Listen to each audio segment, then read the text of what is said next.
How's it going, everyone? Welcome back to another episode of the Envision Growth Podcast. I'm your host, Alex Portillo, joined by my lovely co-host and wife, Lynn Portillo. Hey, guys. It's episode 20. We are back. It's another week. We're super excited. Hopefully everyone had a phenomenal week this week. Lynn, how was your week? What's going on? What's new? It's been a good, busy week. Lots going on. But I think we just need to go into peaks and valleys because, guys, you see I have this nice red cup with a straw.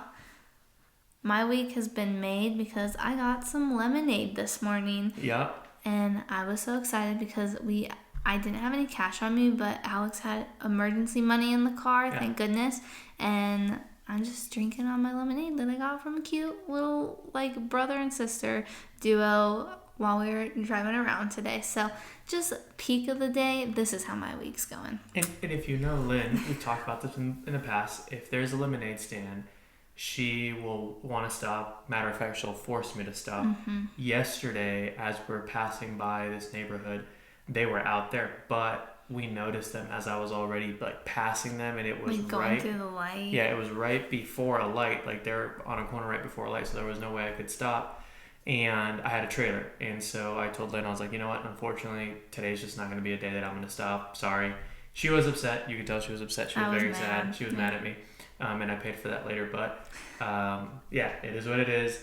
This morning, God paved the way for her and for those kids again because they were out there doing their lemonade stand. Actually, yesterday it rained, so I think that they were rained out. Yeah, they got rained out, and they were picked up again today. Or maybe they were already thinking about doing it all weekend. Whatever the reasoning was, I'm always excited. Lynn doesn't believe me, but I do get excited when I see kids practicing their entrepreneurship and doing lemonade stands. I think the most unique one we've seen has been the kid that was doing a lemonade stand and a plant stand. Yeah, she separated plants. So smart. She probably went to Costco, got the 3-for-1 deal at Costco, separated all the plants out into tiny things, selling them for $3 each. Yeah. Not even $1. $3. Yeah, and she, she had them all labeled. This is this plant. Were they fruit plants? I can't remember.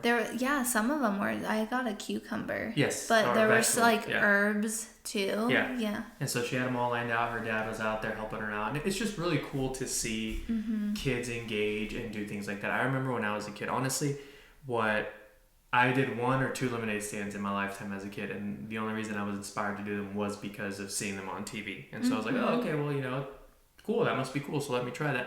And so my parents live on a corner house on a busy street, so the 2 times that I did do it, it was fairly decent. I had a decent turnout, and my brother and sister, as they grew older, remember they're younger than me by 10 and 12 years, as they grew older into that 5, 6, 7-year-old phase, both of them tried their hand at a lemonade stand. I don't think they did it more than once, and I can't remember how long they stayed out there, but it's always cool to see kids do that. I remember in middle school and high school, what I would do is I'd go to Costco and buy the variety pack of candy, like Skittles, M&Ms, things like Snickers, the variety pack of it, and then it would cost me $14-$15 for the set of 30, and then I'd go to school and I'd sell them for $1. So I'd kind of double in profit there. I'd get my money back, and then I double my money. Yeah. So I've always had, I want to say I've had kind of that entrepreneurial mindset. Now I will say there have been times in my life where I've been discouraged or I've been, poked fun at or whatever, and something that I've continuously need to work on and still working on is not allowing other people's opinions to affect me and to dictate different things that I like to do or that I want to do. Unfortunately, when I was younger, I didn't have as much, I guess, thick skin or that nonchalant, I don't care what you're going to say, I'm still going to do it kind of mentality. Yeah. And so, I was discouraged and I ended up not doing it, and I didn't continue after that. But it is always exciting to see kids do it, and I told Lynn this before, and I appreciate that she keeps me honest with this, is that we will continue to help support as much as we can and help encourage kids to continue doing that. You never know what one interaction could lead to and how much influence you can have over their life. I know there's been times, like Lynn mentioned, sometimes I keep a little bit of not sometimes, most of the time, all the time, I have at least $5-$10 in the car somewhere. It's happened to me twice where I've gone to the gas station and forgotten my wallet, or I've gone to a drive-through and I get something and it ends up being $7. And I was like, oh my goodness, I left my wallet. And so that emergency cash is always nice to have. So there's been times where we, either it's the emergency cash or just regular cash that we may not have $1, we may not have $5, we'll have like a 10 or 20 or something higher. And I know there's been a few times where, well, that's all we have. And Lynn is very good about not asking for change. The lemonade will be $1, but she'll have a 5 or she'll have a 10. She'll be like, hey, here you go, keep the change. And it's really cool just to see the kids' face light up and be so excited. They're just shocked that, because I think it's normal for people to give, you can have a couple bucks, you can have 50 cents extra, but I love if I have a 20, those are the best times where I'm like, you get to keep the whole 20. They're like, I'm closing down shop for the day, because that's just so much to them.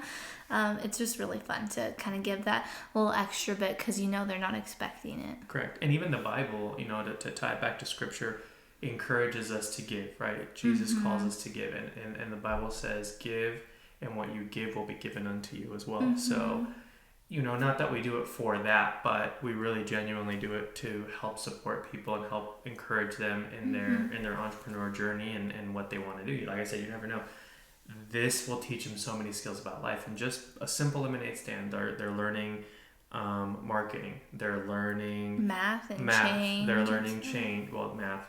They're learning people skills, communication skills. They're learning the art of, not everyone's going to want to buy from you. And so how do you handle rejection? How do you handle someone saying no? How do you handle someone maybe being, hopefully they're not aggressive towards kids, but maybe someone is being a little difficult. How do you handle that? How do you handle those stressful situations? And all the prep work that comes with it, like cooking, which it's not cooking, but making the lemonade, that takes work to try to, unless, I know the parents probably help a lot with it, but making it themselves, my parents were like, you have to make it yourself when I did my lemonade stands, and I even did like snow cone stands and stuff like that too. So just food, like, because everyone should work in the food industry at some point. We've said it's that like the food many industry times. They're basically kind of starting out in the food industry that way too. Correct. Learning how to give the food to people. Don't want to make sure there's no hair in it or dirt, like whatever kids are doing. Like the kids today had some pretty gnarly hands, but you know what, I'm still drinking it. But that's how you build your immune system, I guess. But like with the ice bag, their parents had them set up so well.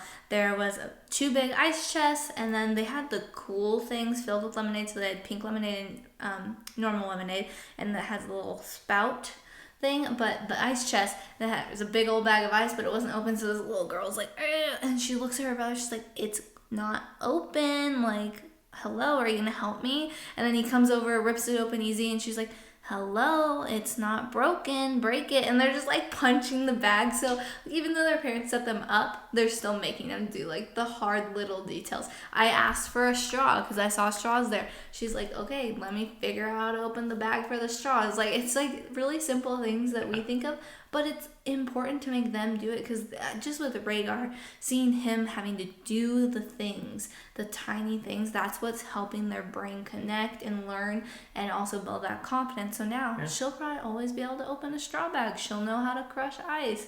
It's just those little things like that. Yeah, I think that's very important, highlighting that as parents, we may want to help them in every shape or every way, shape, and form, and want to do the work for them, but we're not doing them a service. It's okay to show them. It's okay to guide them and be like, okay, this is how you do it, or have them see you do it once, be that example.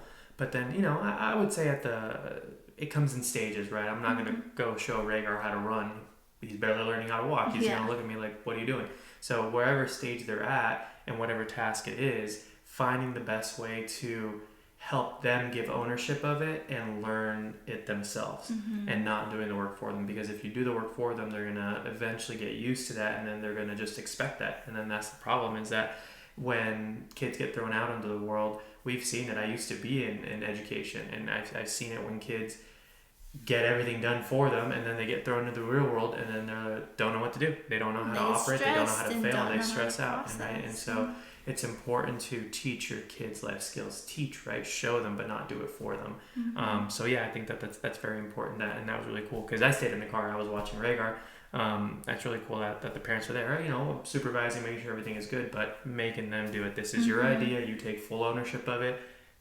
Learn. And so that's really good. Yeah, I'm excited. I love when kids have lemonade stands. I can't wait till Rhaegar can do it. I think I'm really gonna have to learn how to take a step back and not do it all for him. So that's what my process is, learning that now. Like, we just got a stool for cooking. That's also a peak. Really cool. We got a stool that he can stand on and cook with me. So right now, the first step is he's going to learn how to crack an egg. So every podcast, I'm going to be sharing progress on Rhaegar cracking an egg. Not that if you guys are interested, maybe, but maybe not. But I'm very, excited about it. I can just imagine the first time he'll, grab it and not know what to... I think he'll probably put it in his mouth. He'll think it's some kind of food. He was eating a very raw tomato today. Yeah. He'll think it's food. He'll put it in his mouth. We'll tell him no. He'll put it back in his mouth. We'll tell him no. And then it's a game. You'll have to show him, right? No, you smash it. And sometimes maybe that's what you should do first. I don't know. Maybe I don't know. You're the one that knows better. But just have him smash it and just show him hey, you smashed it. Something comes out of it. Yeah, I am gonna probably crack one, let him see, and then give it to him and see what he does. And if he emulates it, then cool. If not, show him crack it and then boop. Because I saw this Kimono Mom. She has a YouTube channel. She also has a sauce she made. She's a really cool Japanese YouTuber, and she taught her daughter, starting from 1, how to crack an egg. And she has because she keeps her daughter in all of her videos, she has a video progression of watching her daughter crack an egg, and it's the cutest thing. And it's crazy how quickly they can learn. Pick it up. So at a year, she was boop, boop, no shells, knew how to do it. Freaking whisking the egg with chopsticks as a 2-year-old. Rhaegar will get to that part. I'm going to teach him. It's just cool to see. Yeah. No, I think that's, again, we're talking about it, and I think it's just so important to show them and have them do it and have them figure it out, because I think they enjoy it, right? You've had Rhaegar do sourdough. I posted this, right, for his birthday. He's done so much as before he turned 1. Yeah. He had done so much before he turned 1. And now, as he's getting older, you see him point to different things.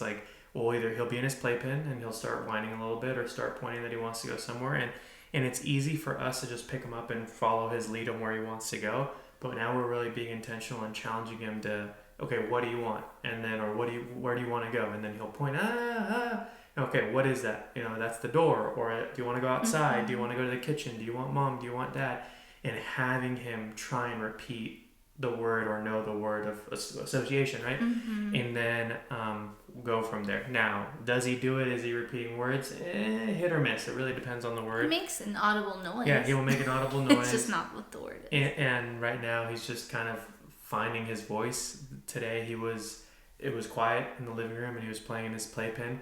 And then Lynn and I were working around the house, and all of a sudden, you just hear, and he's just finding his voice. It's pretty funny. He's just experimenting. He's just standing there staring all wide-eyed happy as can be, just yelling. It's so cute. But we never shush him or tell him to stop, because I want him to learn and practice and be comfortable with his voice and yelling. I'm really trying to work on that confidence. I didn't have a lot of confidence as a kid, and society doesn't help us have confidence. So any confidence we can put in there, I'm gonna encourage it. Yeah. No, and I think that's important. And in fact, thank you for bringing that up. This will bring us full circle. One thing that always, thankfully, we haven't witnessed it. I really don't know how I would react, but we haven't witnessed it. You see the videos on YouTube or social media of people being some type of way when a kid is trying to sell, water, or trying to sell lemonade, or what, I don't know why. Some people think this way, but they get all upset, that these kids are trying to practice entrepreneurship, and then they're, calling the cops on them, or calling someone on them, or, they get blasted all over the internet after that as Karens. Yeah. That's the term for it, right? So not being a Karen, but... we apologize to anyone who is named Karen. You're not that way. It's just that was what society It's the coin term. The coin term. But yeah, no, thankfully we haven't witnessed it. And in fact, there's been times where, same thing. We've talked about this when we flew. We've seen videos of people being obnoxious on the plane, or being upset because you have a baby. And we've always been very, very mindful when we fly with Rhaegar. We'll make friends with our neighbors and have them interact with Rhaegar as much as they want to, right? Like there's just been some people who just say, oh, he's a cute baby, and then that's it, and they don't really say anything to us, which is awesome. But we also do our due diligence as parents and keep him calm, keep him entertained, keep him, active. And if he starts getting fussy and we're already at altitude and we're allowed to walk around, we'll walk around a little bit. But I think it's about it's about communicating and kind of talking to people and letting them know, like, hey, like, when we'll apologize, I guess what I'm trying to say is, like, when Rhaegar has been fussy or is fussy on the plane, we've apologized, like, hey, super sorry if he's being an inconvenience, like, let us know. And thankfully everyone has been, no, he's like, he's doing what babies do, he's a cute kid, he's doing really good, we're almost there. And so it's been blessing to be able to have those people next to us. I'm glad we haven't had, like, those aggressive people. I don't know how I would react either. I probably would be like, he's a child, like, get a reality check. But I don't know, I'm also really quiet and shy, so would I be pushy? Maybe not. I know how I would react, and it just depends on what mood I'm in, of what level you're gonna get of me.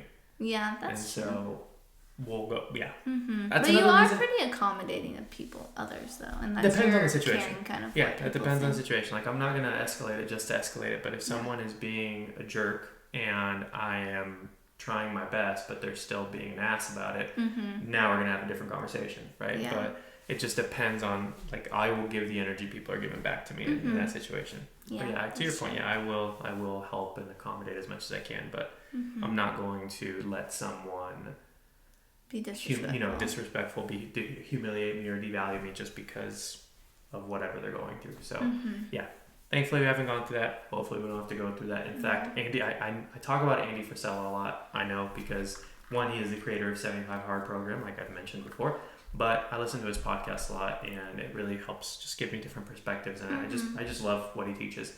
So he was talking, this was probably a month ago, and I may have mentioned this already, but he was talking about how parents sometimes get into it, like at kids' sporting events. Oh, yeah, I remember that episode. And then he says that he doesn't have any kids, but he said if he had kids, he would be the parent that, like, I can't remember exactly how he said, not saying that he's going to escalate it to like a physical fight or something like that, but if someone's this was the premise.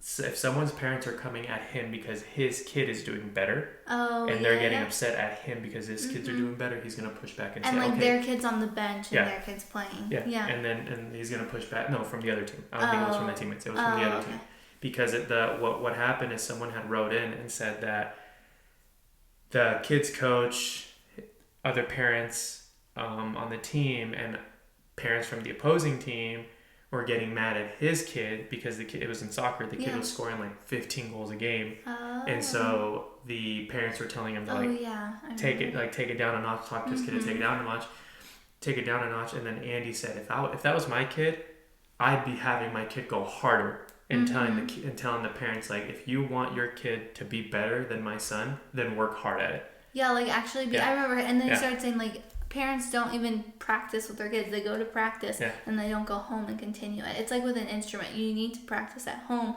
before your lessons to get any better. But the parents weren't doing that. They weren't taking intentional time. I think that was like the... No, that wasn't the main focus. That was part of it. Yeah. The main focus was, don't be a parent who is going to complain if you're not going to do the work. No. Don't be a parent that's going to complain that your kid is I guess maybe subpar. No, not subpar. Maybe that's not the word, but he said it this way: don't be the parent that's going to complain if your kid isn't getting playing time or your kid is getting demotivated by being beaten by someone else. Life is hard.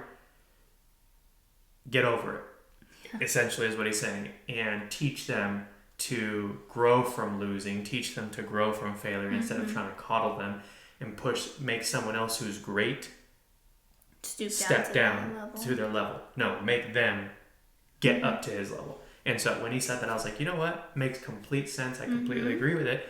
And so that's another reason I am working on my fitness, right? I want to be a dad that is fit, that is fit, that is active, that can run with my son. I don't plan on this might be harsh. I don't know, whatever. I don't care. But I don't plan on letting my son win on races. Like, I am going to race to win. Yeah.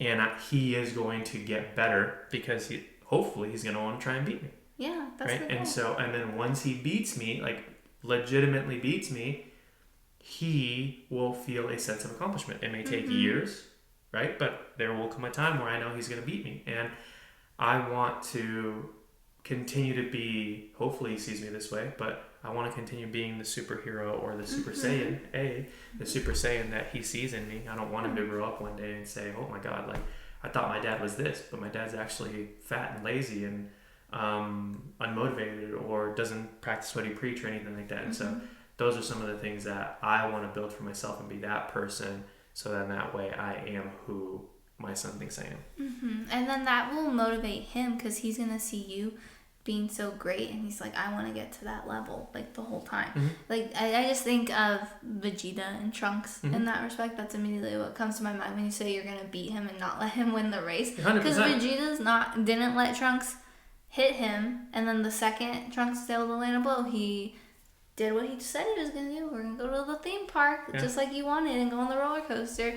But he punched him in the face real good after he hit him. Yeah. And he had to take it back. He's like, oh. Yeah. He's like, oh man. But he didn't apologize. Vegeta did not apologize for punching Trunks in the face. But it's that perspective and that mentality that you just don't want Rhaegar to be soft either. You want him to understand that it takes hard work to be great. Agreed.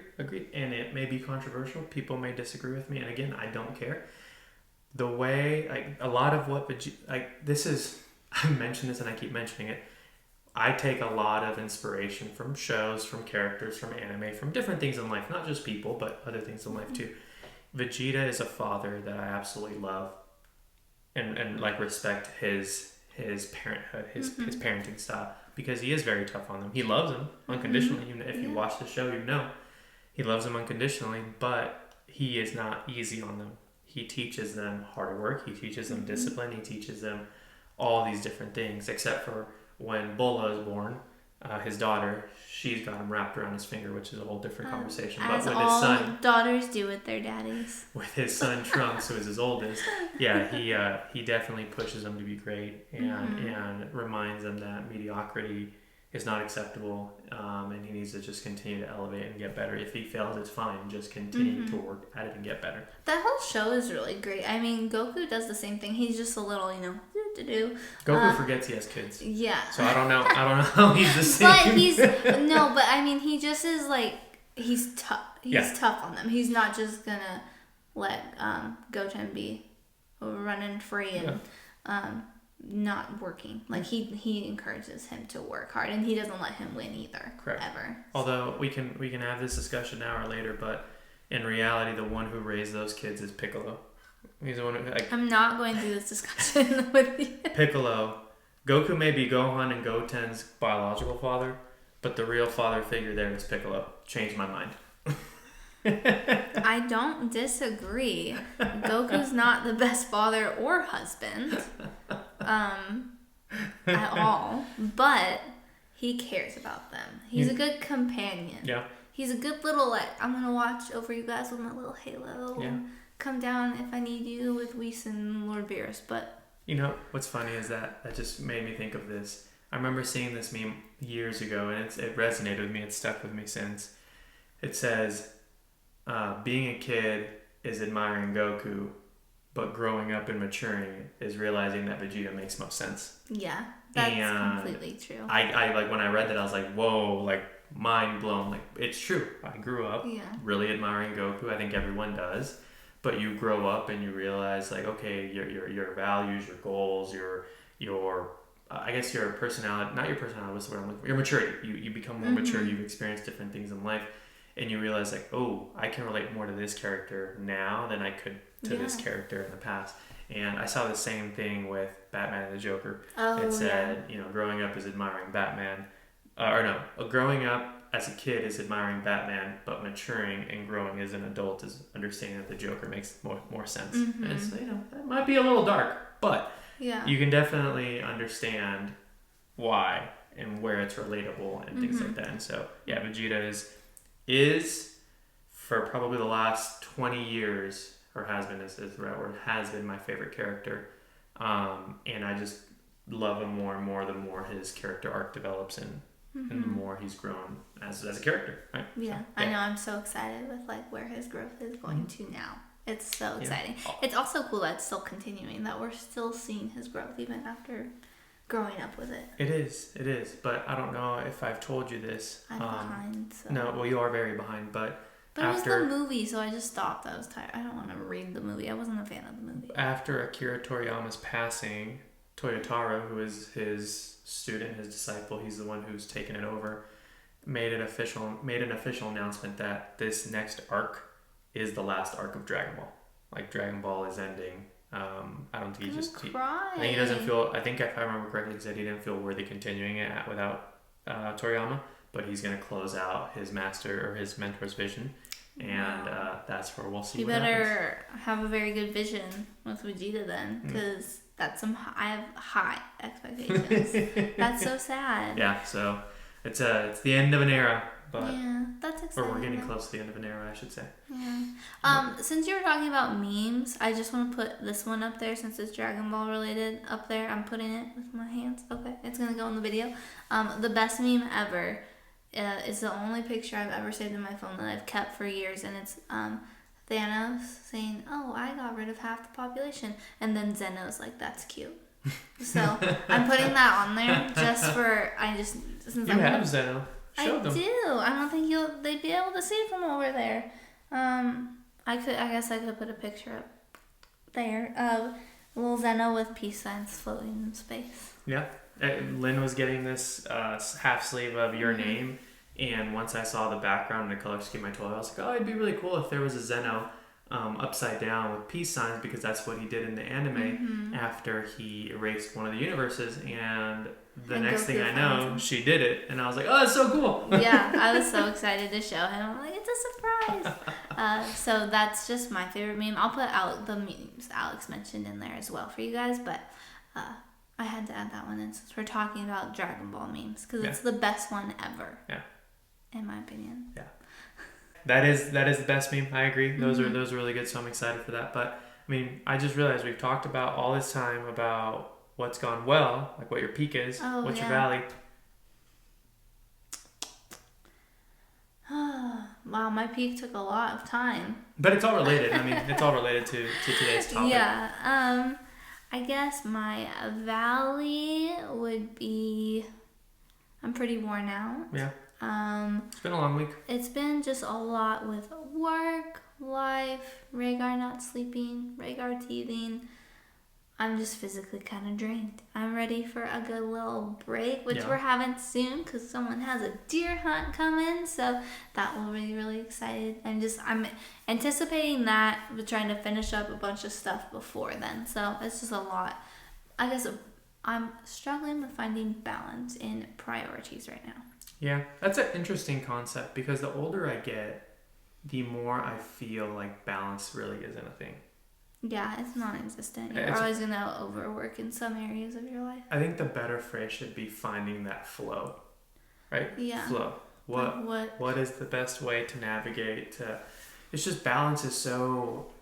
Well, I just find the balance and the priorities. So I'm still like, what do I need to put more of my time towards it? I guess is that's what I'm saying, like finding that flow state, because balance, things are going to happen, and then you start feeling guilty if you start leaning more this way because that's the season of life you're in.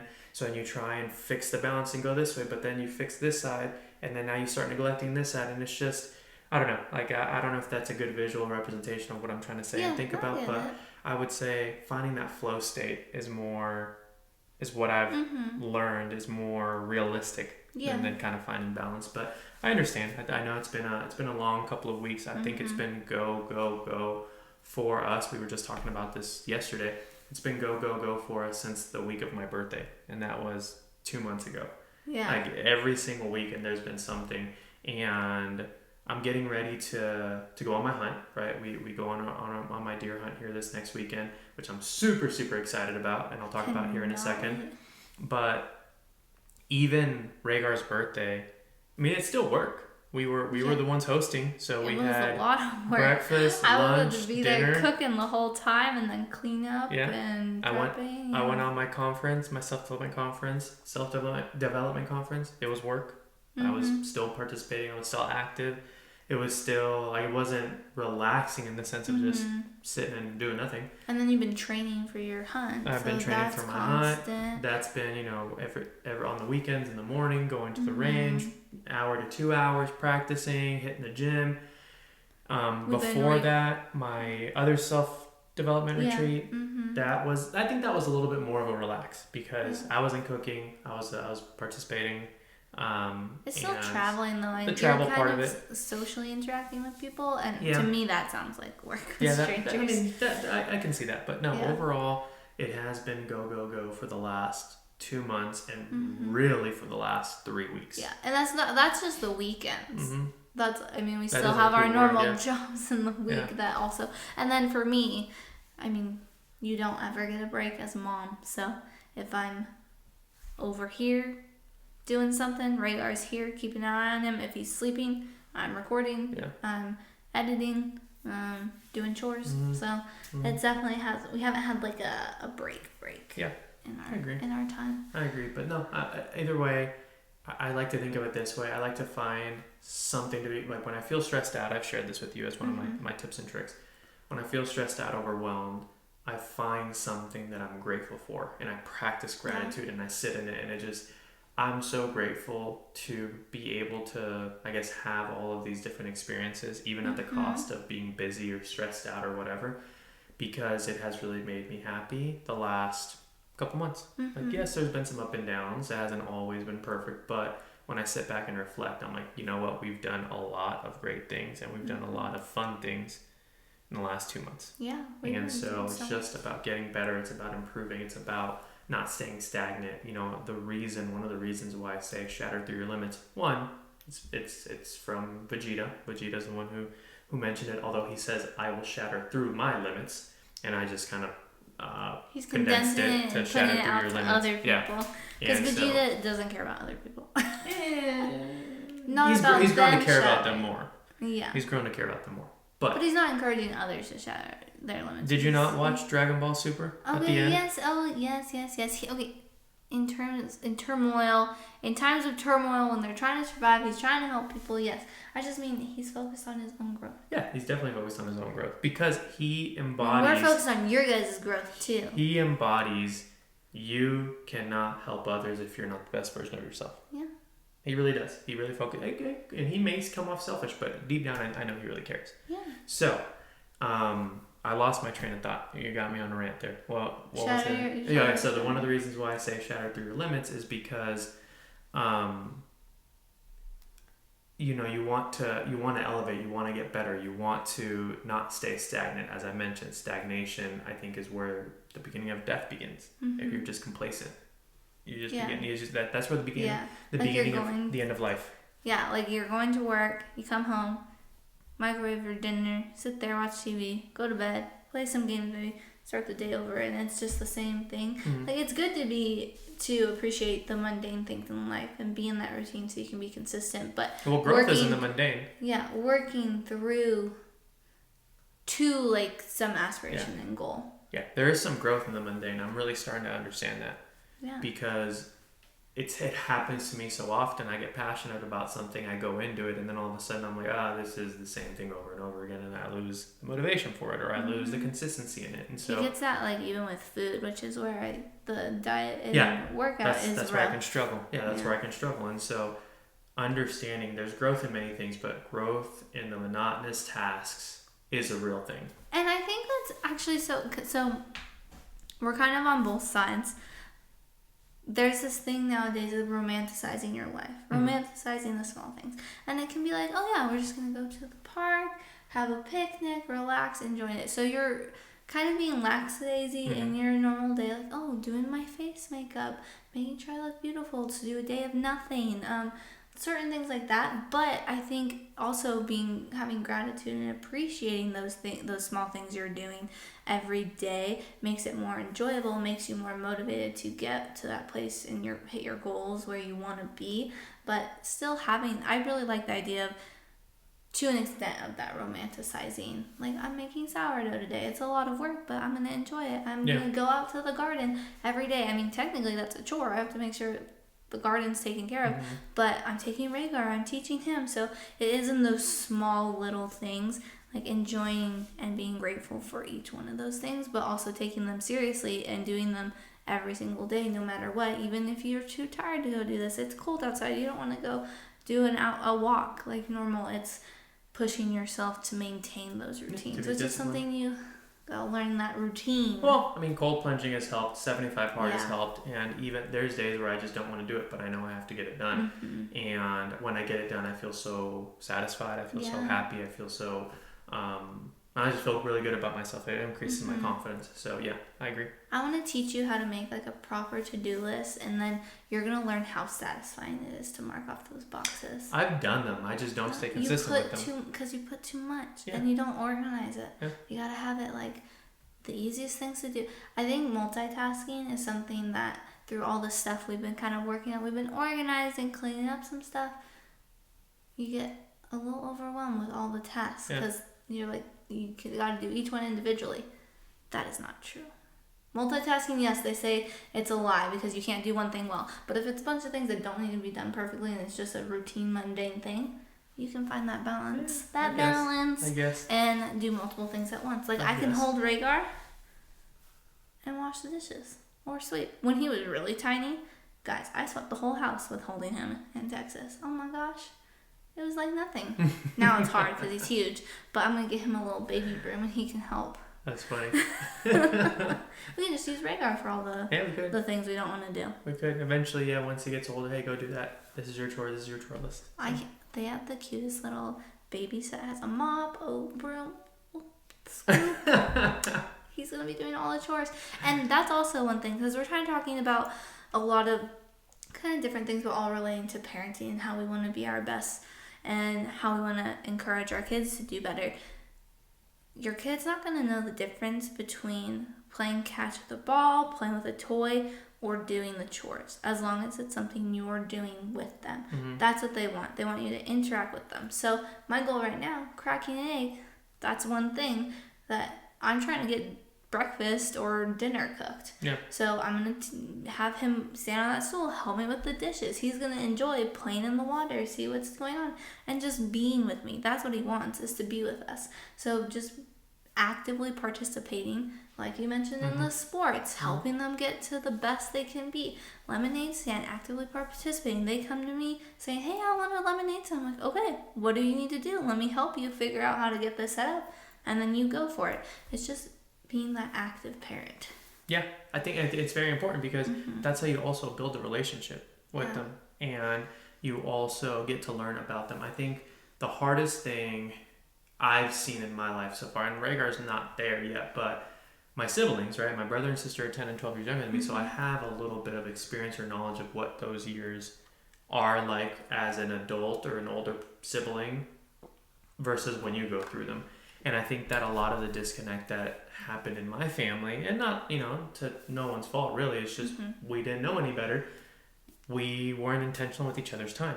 Like now that I'm older, now that we're all older, I've kind of been that glue. We've been that glue on both sides of our families to get together, to have family time every Sunday. Like there's only been one Sunday we've missed a family time or a family dinner because we were on vacation.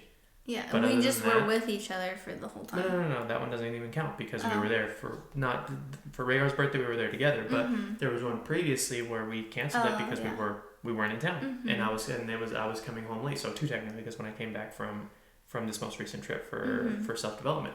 But other than that, every single Sunday we'll have family time, and we've been intentional about it, and we have grown closer relationships with our parents, with our family members because of that. As a kid, I remember sitting down at the dinner table by myself, or if my parents were eating, sitting down with them. Like what I'm saying is that there was no consistent schedule to say, hey, this is dinner time, this is when we expect you home. My parents would cook dinner and they would say, are you guys hungry? But then they would give us the option to say yes or no. And as a kid at that age, your answer is usually no. You just want to hang out in your room. You never give kids options. I didn't have options. So we're learning, right? It's not about, we're not saying that you need to hover Okay, we're not saying that you need to hover and be involved in every aspect of your kid's life, Yeah. but if you want to build relationship with them, find the things that they're driven by and help them be better at that and help, participate, show interest in their life. Like one of the biggest lessons I learned about myself is I'm a very passionate person. I think we all know that by now, but sometimes I push so hard because I want someone to have the same experience I'm having with hunting.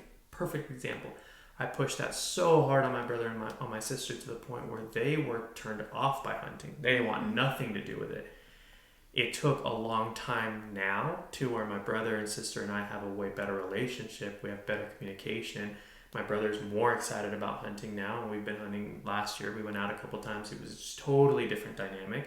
My sister, she's warming up to it. She's way more outdoorsy. She's just not good with like the killing and all that good stuff, and that's totally fine. Like there was a time in my life where I was like very upset at her. I'm like, why? Like just you'll like it. Like if you just give it a try. Like stop worrying about what other people are gonna think. Like this is how we survived back in the day. This biblically as well. God gave us domain over the animals and through the sea and our domain of the sea as well.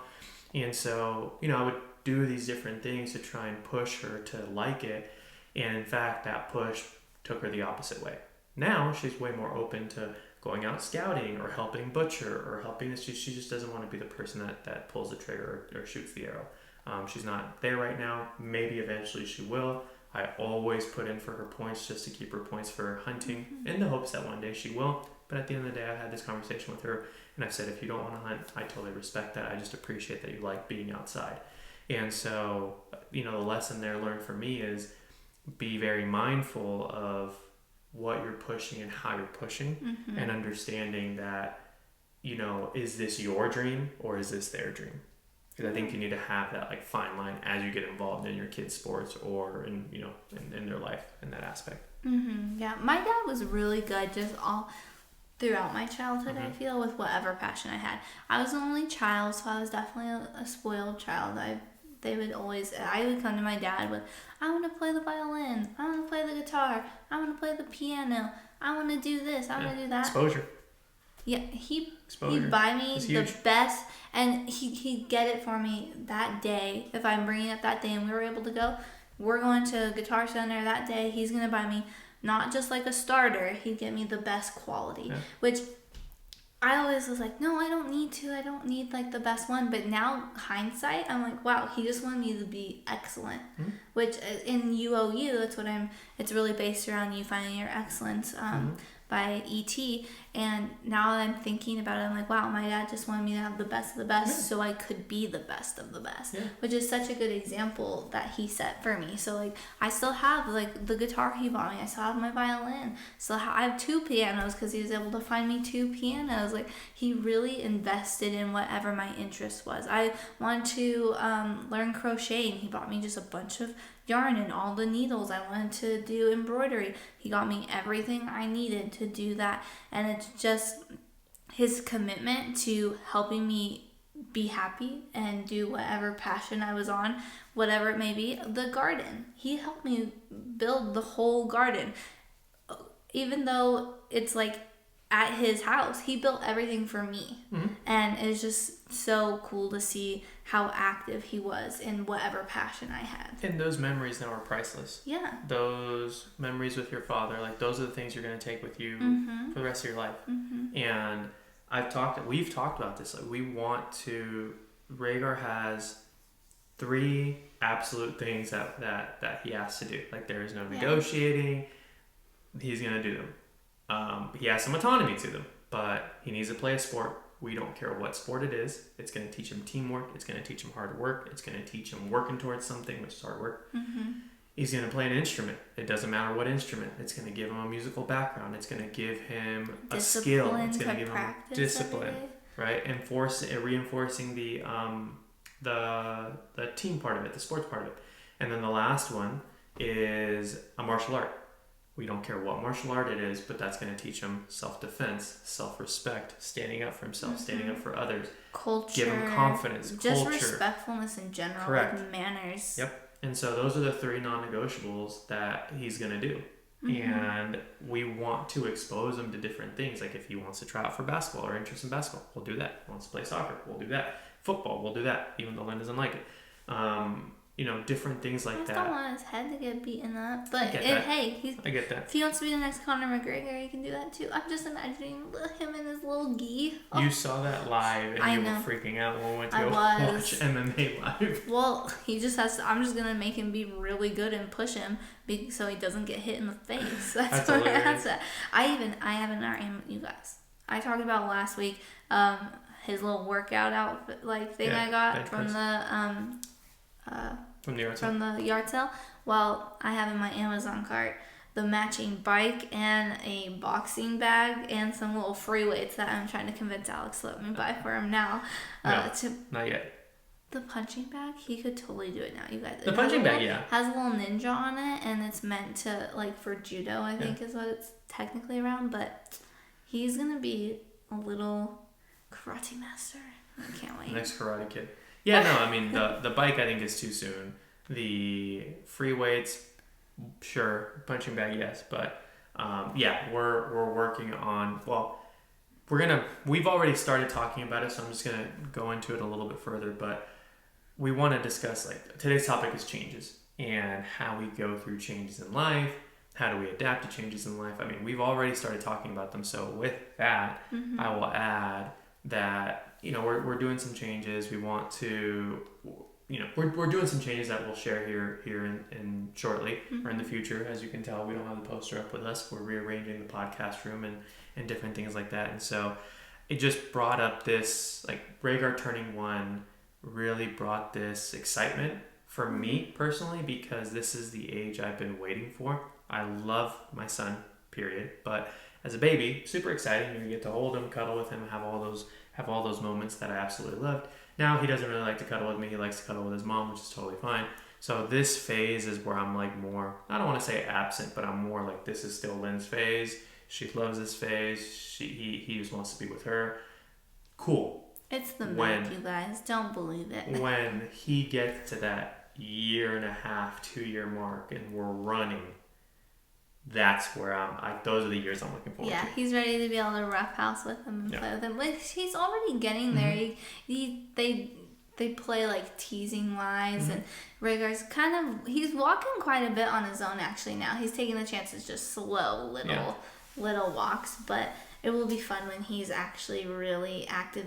You throw a ball at him and he's able to kind of catch it or acknowledge what's happening.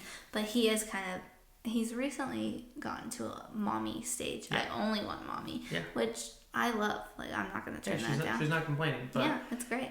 These changes that we're going through, this is the first time for us, right? We're parents for a year now, and we have a 1-year-old.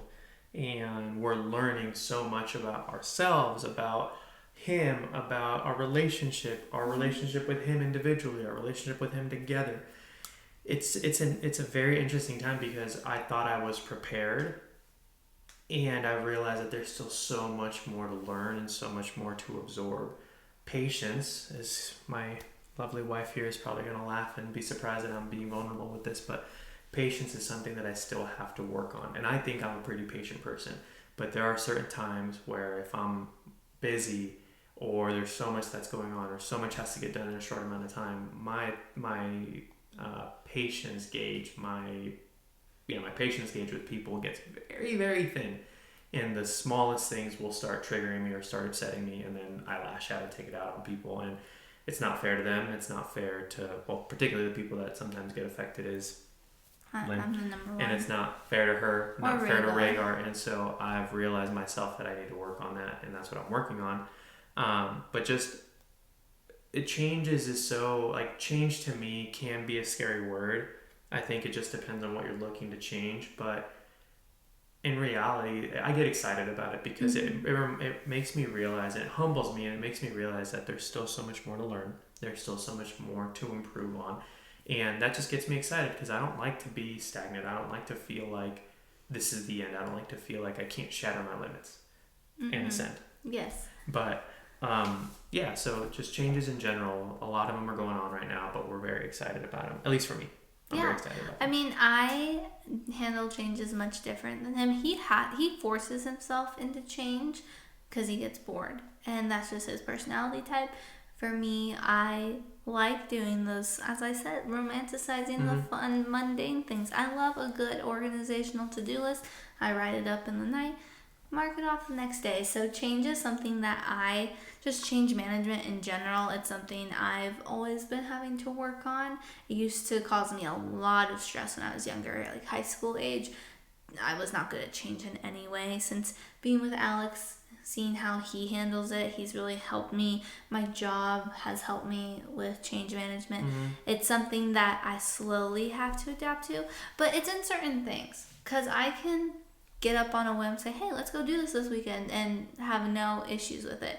But like my normal everyday schedule, if I have something set and that's my plan, if someone interrupts it or changes it, that's when I will get overwhelmed or stressed, and I feel like everything's going wrong because my personality changes, and then due to that, it causes me to make mistakes and things to happen. So change is still something new that, like, I'm trying to be comfortable with the discomfort in certain respects. So all the change going on now, I'm trying to find the little things that I enjoy in it, like rearranging the room. I love organizing things and putting things together. So like holding on to those areas and just trying to have more gratitude and just think everything's going to be okay. It doesn't matter if change is happening. We could be moved across to Japan in a year from now. Like, who knows? So that'd be really cool. I'm just saying, like, something big. And I want to go into that, any kind of change, with the perspective of nothing lasts forever anyway. So just, as you mentioned, just go with the flow. Yeah. Enjoy it. Go with the flow. Be aware, right? Make the best decisions possible. Be present. But I think that would be the most important thing there, is be present. Be present and enjoy the moment. Because sometimes we focus so much on the future or live so much in the past that we forget that life is passing by us, and we miss those little moments. And so, not to get super poetic or melodramatic there, but it's true. It really is true. I agree. And I don't know. That's something I mentioned multiple times, like on our vision board. I put be still, be bored, be present.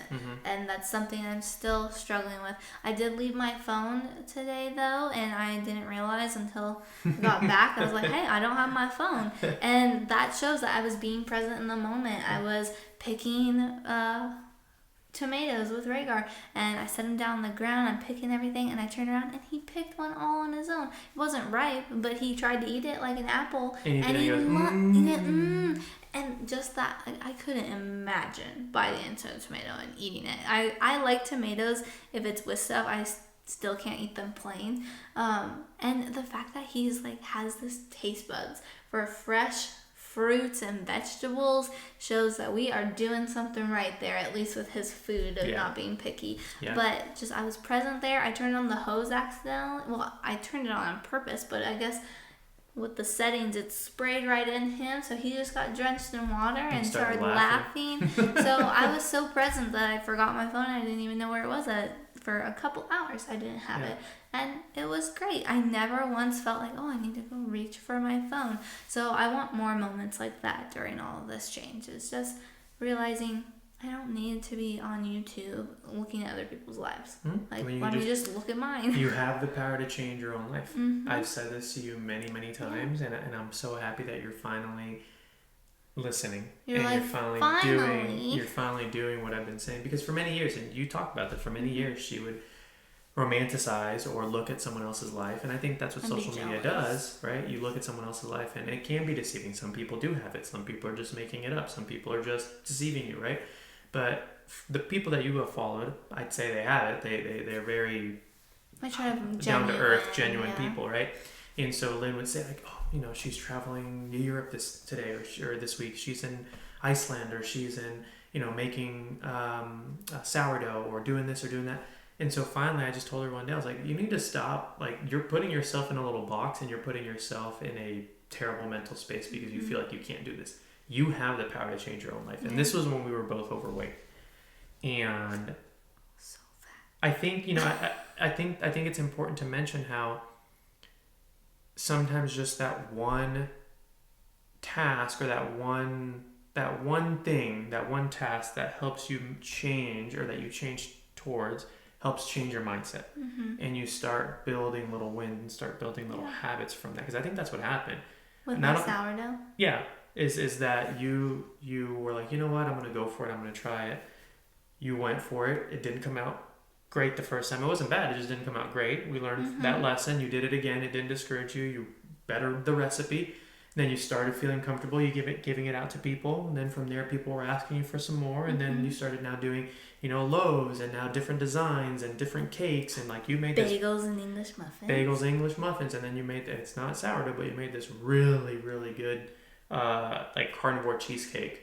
Oh yeah, I just made a carnivore cheesecake with healthy whipped cream. That was in a cast iron. I did a cast iron cheesecake, so it was crustless. Yeah, it was. As one of my really, really good friends says, chef's kiss. Like that thing was so good. Well, I'm glad. Yeah, I've been trying to experiment with a bunch of different stuff, but yeah, I think it definitely helped me realize like, oh, I can just do this. It's not as hard and glamorized as it seems. And so with that, I made some, with the tomatoes, I made some pasta sauce, and I learned how to can that. Hopefully I don't get botulism. I followed the rules, but we'll see. I made pickles, like legit pickles, you guys. So easy. I didn't realize how easy it was. But when you watch the videos and see the process, and everyone says making things old-fashioned, it's just so much more work. Literally, you boil vinegar, water, sugar, salt, and pour it in the jar. And it's so much better for you. I think that's okay. So let me ask you this: why do you feel people get stuck when it comes to changing something about themselves? They want to get better. They want to improve. They want to not be this person that they currently are. What prevents people from taking that first step in changing for a better person? I think it's probably a few things, but the second they realize that it's going to take more work than what you think, because we live in a world where everything is just so immediate, instant gratification, that they realize, oh, this is going to be a lot of pain for a long time, because getting into shape is really uncomfortable, and you're miserable the first part of it, because you're changing your taste buds so you have a better diet, so you're craving sugar, fats, grease, oils, all the bad things for a minimum 2 weeks. They say your taste buds can transition, but it takes longer, honestly, especially if you're like fully in there. And then going to the gym, working out, you're going to be sore. You're not going to want to work out the next 2 days because you're sore because you've never lifted a weight before. I think those little instances make people afraid of taking step towards any kind of change, because they're like, I want to change, but do I want to step out of my comfort and do that? Because instead, you can just get some takeout Chinese, sit at home, watch your show, relax. Or you could get up, food prep, so you have to make sure you're cooking all the good foods, go to the gym, come home, eat the food you prepped, and do something more productive. Like, it's a total lifestyle change, and that's what's big, because you can take tiny steps to change that lifestyle, which is what I definitely would recommend. But if you try to see it all in one go, which I think we also try to do everything at once too. So start of the new year, I'm going to eat better and I'm going to go to the gym. Okay, you wake up early, you go to the gym, you get a smoothie on the way, you come home, you're food prepping everything. Here is the meals I'm going to make. You're having oatmeal, chicken, rice, broccoli. Done. First week's by. Okay, I'm sore Wednesday from the gym. I'm going to take a rest day. Oh, I don't want chicken. I don't want broccoli. Okay, we'll get a smoothie again. That's healthy. And, it's a decline from there, because, Sunday comes around. You better start food prepping again. Why are you describing me right now? Because that's how I could answer it, because he's a great example of that, of why change is hard. Yeah. So maybe you can speak on it a little more, because you had to go through those cycles. Yeah, I mean, I'll continue with, you were talking about the food topic. It's interesting, for me, I've now acquired a taste for better food, and it sounds weird to say, right? Because it's like some gourmet. No, not even like on a gourmet style, but more just holistic food. versus, like, don't get me wrong, the other day I was driving by and passed an In-N-Out, and I was at the stoplight, and I could just smell the grease from In-N-Out, and I was like, oh, just sounds so good right now. But with 75 Hard, I'm not doing fast food, and so could I have done something that have made it less like bad for you? I mean, I guess I could have just had a Flying Dutchman. It's still fast food patties. So, I can make you one give me at that. home. But, or yeah, you go, pick from there. But anyways, I don't know, like fruit, veggies, meat, fish, those are the things that I crave more now. Fried food doesn't really appeal to me as much anymore. I guess except for chicken wings. I love chicken wings and fries. Fries are like my kryptonite. But right now I'm not doing anything fried. And so Lynn the other day made breakfast, and she skilleted hash browns. So she not from the bag. She grated the potatoes. She grated the potatoes.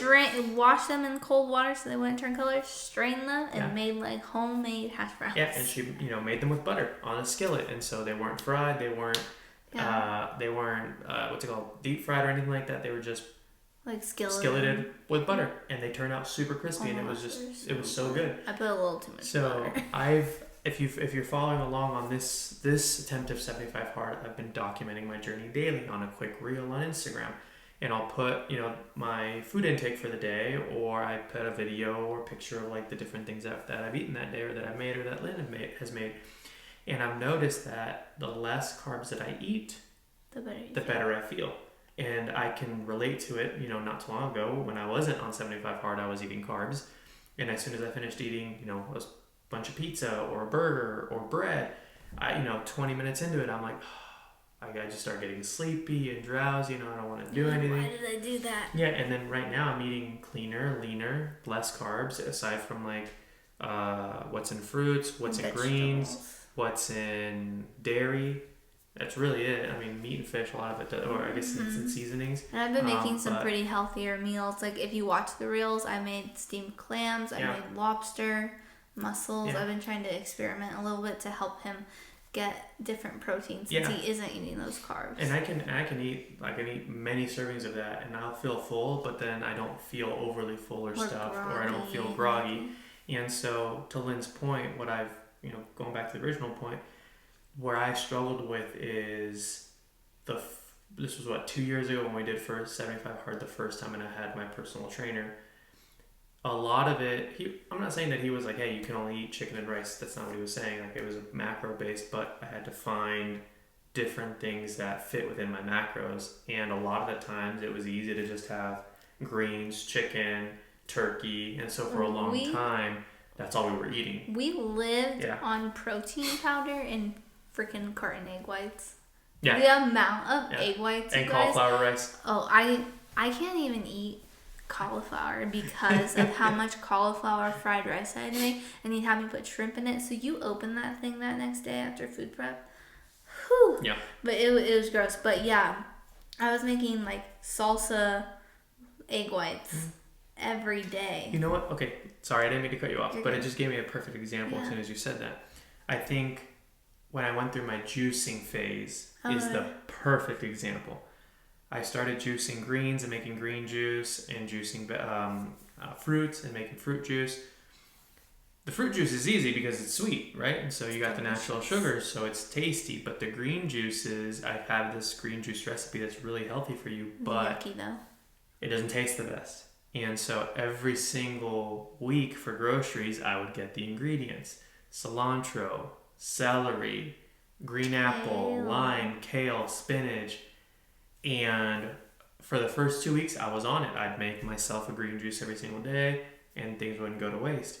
But after the third or fourth or fifth week, for like 8, 9, 10 weeks straight, I'd buy the ingredients, and slowly but surely, I wouldn't use the spinach. I wouldn't use the kale. This would go bad. That would go bad. And Lynn called me out on it. She's just like, why do you keep buying this if you're not going to use it? He still is doing that with some groceries. With some, yes. He's trying to learn. Cottage cheese and yogurt are the number 1 and 2 things that sit in that fridge. Thank goodness they have long expiration dates. Right now, and so I need to work on, again, the mundane and being okay with that. If that's what is good for my body, or if that is what helps me perform at peak performance, then, you know, those are some of the sacrifices that have to happen. Well, I've been trying to make it more fun for him. Like, I made you a cottage cheese burrito. That was so good. So I don't even know how you did that. I don't even know how you made that, but it was so easy too. So I was like, there's a whole thing of cottage cheese in here that needs to be used that he bought forever ago. So I put that stuff in a blender with 2 eggs, bunch of seasonings, and just blended it up and baked it on a tray. And I think I could have baked it a little longer so it wouldn't have broken, but just put egg. I put eggs. I don't even remember what I put in the pulled wrap. Pork and brisket. Oh yeah, we had brisket. So it was like it was basically like a Buc-ee's pulled pork breakfast burrito. So I just rolled it up and was like, here you and avocado. It was one of the greatest things I tested, and I think that's another key. I think that's something that we haven't stated, and I think we need to, like, I want to emphasize the importance of this. Finding the right partner is huge. And I'm not just talking relationship partner, but I'm talking like accountability partner, coach, whoever is going to help you on this journey. Because it's hard to do it alone. It really is hard to do it alone. If you can do it with someone, if someone can help you along the way, coach you, it makes things a lot easier. For any kind of change. For anything, yeah. And it helps you stay accountable. It helps you know if you're doing things correctly or if you need to make adjustments. But finding the right partner is key. And then the way I'm relating it to this, in this particular instance, is finding the right relationship partner. In this case, my wife. Lynn has been and always has been so supportive in my different diets that I try or different food adventures that I do. When I was doing strictly carnivore for a month, she made me cheese. We would do taco night, and she would make me cheese shell tacos that were carnivore friendly, so I could participate in taco night and not feel left out because I couldn't have a tortilla. And now she talks about the cottage cheese wrap. And so bread, I mentioned fries are my vice. Bread is my kryptonite. Like bread, if I could eat a whole loaf of bread by myself, no problem. Especially if she's made it. I can just, and that's my problem is I get bored and then I'll go snack. And so I'll go find myself in the pantry and I'll cut a slice of bread and then I'll grab some butter and then I leave and then 20 minutes later I'm bored again and then I'll go to the pantry. There's no moderation either. So if it were to be something unhealthy, it's like I'm just going to eat the whole box instead of let me just enjoy a nice slice, satisfy the craving. Let me give you one last real example and we can close out. Go full circle. But for Rhaegar's birthday, I mentioned that I failed 75 hard there. And so the day I failed, I was just like, okay, well, you know what, I'm not going to go all out, but I'm like, I can have a s'more tonight. Like, I was looking forward to that. I was like, it is what it is. Like, I'll make the best out of this trip now since I failed. Yeah. And so my parents had this bag of jalapeno cheddar Cheetos, which are one of my favorites. And it was like 3/4 full. And by the time the next day ended, I had finished the whole bag. And you had a s'more. And I made a healthy carrot cake. So that was like the only thing that you ate that was okay. And the funny thing is after I ate the bag, the next day I was like, I hate my life. I shouldn't have had that. It automatically. That night he was just like, didn't you have a Coke too? No, I had a squirt. Oh, a squirt. So he's having, you guys, hasn't had clean soda eating in forever. For months. And then I just threw it away on junk food. Yeah, his stomach was And that wasn't dying. why I failed, by the way. I forgot to read. That's the reason I failed. It wasn't because I broke the diet. Yeah. I'm pretty good about the diet stuff, but I realized that once I am no longer bound by a challenge or something, that's what I still need to work on. That's the moderation. That's where I just go hard. Yeah, and he was struggling. And I'm over here. So I made 2 cakes for Rhaegar. So healthy. Carrot cakes for his birthday, and they had date sugar, which is just dried dates blended, and they turned out so good. So I still was on 75 hard, and I swear like 1/4 of one of the cakes. I felt fabulous afterwards, and it was so sweet and delicious. So I'm like, you should not have eaten natural that. Sugar. I know. Sugar. So. Yeah, but gosh, change can be hard. It can be scary, but from my experience, maybe from your experience as well, worth it. If you're working towards something to better yourself, 100% worth it. And so I want to encourage you, don't let that fear stop you. Just go after it. Take it small. Start with a small step. Claim that victory. And then just let those little wins compound and give you the confidence to continue growing, continue building. I agree. So, yeah, perfect. Anything else that you want to share? I mean, there's a lot coming up this weekend, so anything else you wanted to... I think I'm good right now, but we'll be coming to you guys with stuff from the hunt, which will be really exciting. So you look forward to that. I'll say this now. Next episode might look a little weird. I'm still figuring out the logistics. We might be outside recording it. We might be inside. It might be, a little bit beforehand. Either way, the goal is that there will still be an episode next week. But yeah, I'm excited. My deer hunt is coming up. This is the most prepared I have felt in all my years hunting and all my years archery hunting. I have put in the work. I feel very confident. I have shot, multiple arrows, learned from failures, or failed, learned from those failures, and lost a lot of arrows, and then have just gotten better from there. So I'm feeling very excited. I owe it to the animal that I'm hunting that I am as proficient and as fit as I can be. We're looking for a clean and ethical kill, and get some meat in the freezer and have some deer this fall and fall. The goal is that he gets one and we get to cook it out there. Yes, that put is some the goal. backstrap out on the mountain. I'll mention that real quick, just super briefly. Like, I'm just very, very excited that Lynn and Rhaegar are going to be able to go and be there, and just we've hunted together many years. Yep. Not saying that I don't love having you there, but having our son there this time is just going to make it more special. Makes it more special, yeah. Because like we did for not archery hunting, like we did for shed hunting and the archery shoot, we were very intentional about having him out there and exposing him to being outside and just loving nature. That kid can spend all day outside. He does not care. He's just super happy to be outside, and it makes us so happy. And so, yeah, he'll need to be in the ranger, right? We're taking the... Oh, my gosh. That reminds me, we need to, get him warm clothes. But, I know. Because babies grow so much. He used to have a whole camouflage hunting outfit, and that was... no longer fits him. Trust me. Right now, he's napping. You guys heard last episode how he interrupted our podcast recording because he woke up. So we're good right now, but... Once he wakes up, we need to go get him. Yeah, there's some things that I have that I want to. We have a little list. Yeah, we gotta get that. Oh, that's gonna be so fun. Yeah. So I'm already gonna declare it. We're probably gonna be recording out there in the mountains, and I'm gonna be working remotely too if he doesn't get it that first round of the hunt. Over the weekend. So I'll be able to edit and upload while we record, but we'll be recording most likely out. Yeah. In the mountains. Yeah. We'll get it done. One way or another, we'll get it done. I just think it'll be nice. We'll have this, and it's gonna look pretty. Honestly, you guys won't want anything after that. We're gonna have to go to the mountains every time we record. Exactly. Anyways, anything else? That's good. We didn't do your peaks and valleys because mine just led into everything. Did you want to share your peaks and valleys really quickly? My peaks and valleys are very simple. It's the same thing as you. I mean, I talked about the work or helping kids with their entrepreneurship goals. That's always a peak for me. I didn't get to see them smile, but you always do a really good job of conveying how they appreciate it, and so it just makes me happy. I want to encourage kids to continue to pursue their dreams and continue to work hard towards stuff, work hard towards the things that they want to achieve and accomplish and obtain. So that's definitely one of my peaks. I think my valley this week, I think it's very similar. I'm tired. It's been a long last 3 weeks. Every single weekend we've had something. We've had an obligation or an event or something.